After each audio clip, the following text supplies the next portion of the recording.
Assalamu alaikum wa rahmatullahi wa barakatuh.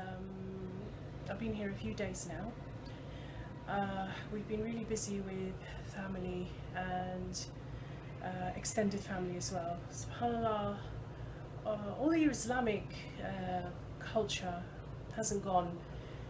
People have found out I'm here and have come to visit me. And the first question I get asked is, how do you feel about the siren?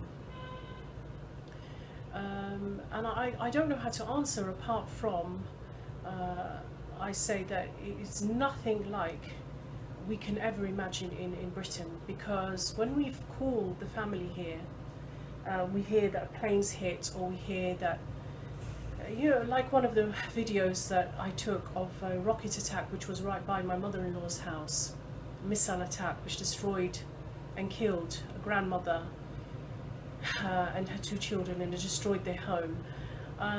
We are so distant from it, and we call after the event, so everything is done and dusted. So that feeling of that impending siren, that impending plane that's coming to cause mass destruction, is something that we can't feel in Britain. So I said to them, it's a completely different feeling. And we can't really relate to it until we hear, and they start nodding. And then they realise that I understand a little bit about the kind of trepidation and fear and anxiety that they feel. One sister who was heavily pregnant, she said to me, I didn't care before, but now I'm pregnant. I understand now why people fear for their children, because I used to think, why are they afraid? Why do they care? But then when you have children who are innocent, you care more about them than you care about your own life. And subhanAllah, it's amazing. Then I actually said to a sister, I don't know if the siren helps, because where are you supposed to go? It sort of builds your anxiety. She said to me, I agree with you, it can be, you know, it can have its negatives, but then it does have its positives. And listen to what she had to say to me. She said to me, if people are in the shower, at least they can come out and get dressed. And if women haven't got their hijab on, at least they can quickly, حطوا على راسهم, she said, they can put something on their head, which means that they can wear a hijab. And I thought, in amongst all of this devastation, I actually just started to stare at her in complete awe. And I was looking at my other members of my family, and they were just carrying on as normal. And I was thinking, doesn't anyone not realise the impact of what she said? Because these people care about their dignity and their honour, even in death. These women don't want to be found screaming without their hijab on if they've lost a life in their family, or they don't want to be found dead without their hijab on. And that's why they're happy the sirens, because they say, where are you gonna go? And my husband actually said to one brother, I was listening, he said to him, nothing will save us from death apart from if our time isn't up with Allah, because not our strategy, because we know lots of people that have got into their cars and tried to drive away, and they were killed on the way in a motorbike accident, or the rockets hit right in front of them. He said it doesn't come down to our strategical thinking. It doesn't come down to how clever we are, how young we are, how fit we are. It all comes down to whether Allah subhanahu wa ta'ala chooses to take our life. But the main reason I've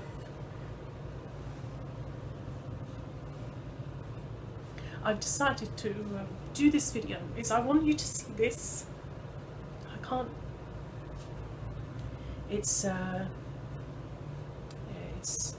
don't really know how, I can't really touch it, and I'll explain why in a minute, even though I've touched it now, but I've been told not to. Can you see that? Just to give you a feel of, it's quite heavy. It's quite heavy, and my mother-in-law got it out for me, and it was wrapped in a tissue like this, and she put it in a plastic bag, and she said to me, "Hek ya Ibtihal, Ibtihal," she calls me, and she said to me, "Have a look at this." and it's a souvenir of the day that she was sitting with her family. But we're talking about a very old lady who's recently lost her husband, my father-in-law, during this revolution. And she was making something out of pain, it's flour and something else. You see it in hummus a lot. I can't even think of the word. I'm sure you all know what I'm talking about. And her grandchildren were there, and my sister-in-laws were there, and we were back in Britain at the time. And suddenly they heard a boom, a big bang, and she thought, what's happened? And something fell. This fell into what she was cooking, and the glass behind her just shattered. And the glass is still broken behind her. And this is part of a missile. She got it out and she kept it. And she said what they do, the reason I'm holding it in a piece of tissue, she's very, very careful to tell me to not hold it in anything other than this, and to tell you all about it, is because they actually put chemical substances sometimes on them. So even if you go, they're very, very hot when they hit. So if this was to hit somebody on the head, at the very least it would injure them very, very badly, because it's got some sharp edges around here and it's very hot, so it will scald very badly, it will burn, and it will injure because of the sharpness. But if it had chemical substances on it, it could also kill just by the mere fact that you've touched it. And she wanted me to share that with you. She wanted me to tell you, and that's why she gave this to me, and she wants it back. To remind her of the kind of evil, because he's not just killing, brothers and sisters. He's not just out to kill. He's out to warn all the people that live on that this is what I can do to you, because the people that are gone, they've gone. They don't matter to him anymore. But the people that live on, they're the people he cares about punishing, taunting and intimidating into silence. They're the people he cares about. He wants to show them, look, these body parts, these fragments of these missiles, the chemical substances I put around them, the airplane that comes. I've just prayed Salat al-Duhur. How I used to love the Idhan, how they used to love it. But every Salat al-Duhur, they say a plane usually comes. And I've just left my mother-in-law's house to come and sit in my sister-in-law's house to make this video for you. But on the way here, I was thinking, if a plane comes and it hits this house, if you can call it its house, it's more like a hut, I will be dying on my own. I will be, that's it. But then you think, there are more important things, like I need to do this video, I need to tell people about this. So it doesn't matter if my time is up, it's up. And you actually make dua that Allah just removes your life. You don't want to be injured, you don't want to have limbs missing, you don't want to be burned in such a horrible, horrible way. You don't want your children to see you so that you are not the person you were. You just wish that if it's going to come, then Allah just takes your life. Alhamdulillah.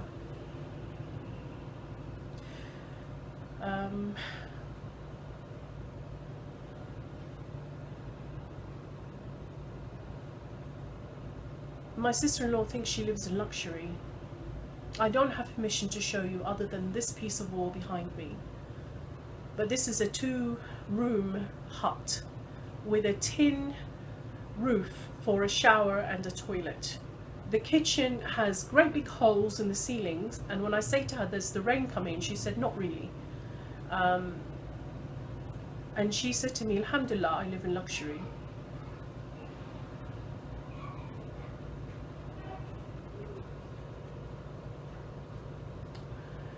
And when I talk to people, they always say, he may have the world with him, but we have Allah. And for all the things that are said, for all the things that are being told to us, lied, we are being lied to every day. These people, all they're doing is standing up to a tyrant ruler. Let's not forget that in the midst of all their lies about terrorism, about civil war, about sectarianism. This is just nonsense. People just want to remove him. And because they can't replace him, because they can't find anyone that these people will accept to take over from him, they are punishing them. And when I say they, I'm talking about America and the rest of the Western world, because Bashar al-Assad would be nothing without America and the rest of the Western world. And these are not my words. Wallahi, they're not my words. These are the words of the very people who are so politically astute. They are aware, and they said, we will never accept their iltilaf al-fanadiq, you know, their opposition of 5-star hotels. We won't accept their oppositions. We don't care who John Kerry's been to visit. We don't care what David Cameron has to say about us and all this nonsense about him sending us military aid. We know it's a lie. We know that they're stopping charities from reaching us. We know that they're stopping aid to us. But you know, regardless of that, Allah still gives us the will to live on. And mashallah, you know, I went to the Barriya, to the farmland, which he's striking as well, incidentally, so that people don't eat. And Allah subhanahu wa ta'ala, through his mercy, I saw green peppers, I saw fruit I'd never seen before. Never in my life have I seen this before. I saw courgettes, I saw red peppers, I saw figs, great big figs with the honey coming out of them, and they're apparently really good for you. I've been eating all of those. I've been living on a very healthy diet, subhanallah. So they say, regardless of all of that, Allah still sends us vegetation. They found water, they dig for water.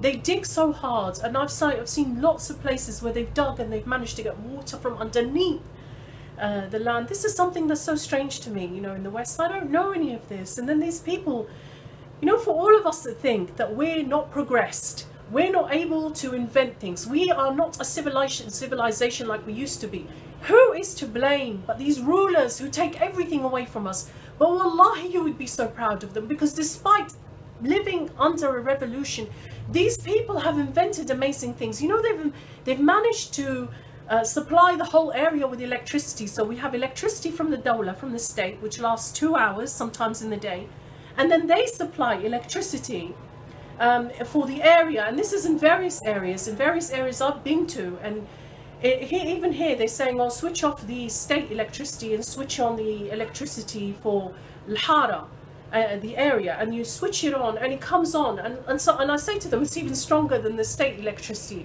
And they said that people were up until 2 o'clock, 3 o'clock at night during Ramadan, making sure that people had electricity so that they could have their suhoor. I'm so proud that they can do this. People have built businesses, or new shops have opened here, makeshift shops. And when the plane comes, they just shut down and they tell their workers where to spread out. You go there, you go there, you go there. They say that that reduces the fatalities, that reduces the likelihood of many of us dying, maybe one of us dying. They don't know who it is. Curse Bashar al-Assad and curse all of those behind him. But Allah subhanahu wa ta'ala is really with them. I feel so close to Allah here. I can't even express to you that when the sirens come, I make dua. I just sit and I make dua, and then I look at the babies. You know, my sister-in-law has just had a beautiful, beautiful baby, and I think he's just playing, and I think he's innocent. Why? And then I sit there and I think, Ya Allah, just save him, just save him. And if you're going to take our lives, please don't let us feel any pain. And forgive us, forgive us. That's all you can think of, you know. Forgive us, just Ya Allah, just maghfirah. And my sister-in-law said to me, I've been reading so many hadiths about this, I've been reading, and she said, if you die in a state that you're asking for forgiveness, then Allah will forgive you. And that stayed with me, because every time a plane comes or a siren is heard, I just think maghfirah, maghfirah. You know, just ask Allah to be ghafoor, to forgive you. You don't think about anything else. So be proud of them, and let's not believe this rubbish that they spew out to us. and let's stand shoulder to shoulder to them, because regardless of how far they've come, they are tired and they still need us. We need to stay close to Allah. We need to learn from these lessons. I can't even tell you how much I've learned in a few days. We need to stay close to Allah subhanahu wa ta'ala. We need to try and imagine what it's like to have a siren go off and then a plane to follow and then a bomb blast. Alhamdulillah, so far nothing is hit. Nothing is hit. But I'm thinking I'm here for a few more days. Maybe something will hit. Maybe that will be me, because that's what you always think. But we need to stay close to Allah, and we need to understand that we should fear no one but Him. We should fear nothing, no one, because these people don't fear. They fear for their children, but ultimately when fear strikes, they turn to Allah. We have to learn from them. They have so much to teach us. We have so much to learn from them. And we have to raise our voices. Where are the Muslim armies? They always ask me that. Where are the Muslim armies? Why don't they come and rescue us? If he didn't have these planes, he would have nothing. He can't even fight a few kids on the ground who stand absolutely determined to move him back with their rocks. It's like scenes from Gaza, wallahi. He can't fight these people on the ground. He's such a cheap coward, and the people that back him are worse. How can you hit people, defenseless people, over their heads? He has no soul, no blood in him. He does not care. And nor do these people in whose countries we live. And they are now attacking the deen. They ask me all the time, what's it like in the West? And when I explain, they say, La hawla wa la quwwata illa billah. Alhamdulillah, at least we can still hear the idhan. Alhamdulillah, we live as Muslims as one. And that's the main point. You know, we are ummatun wahida. We have to stand with our ummah.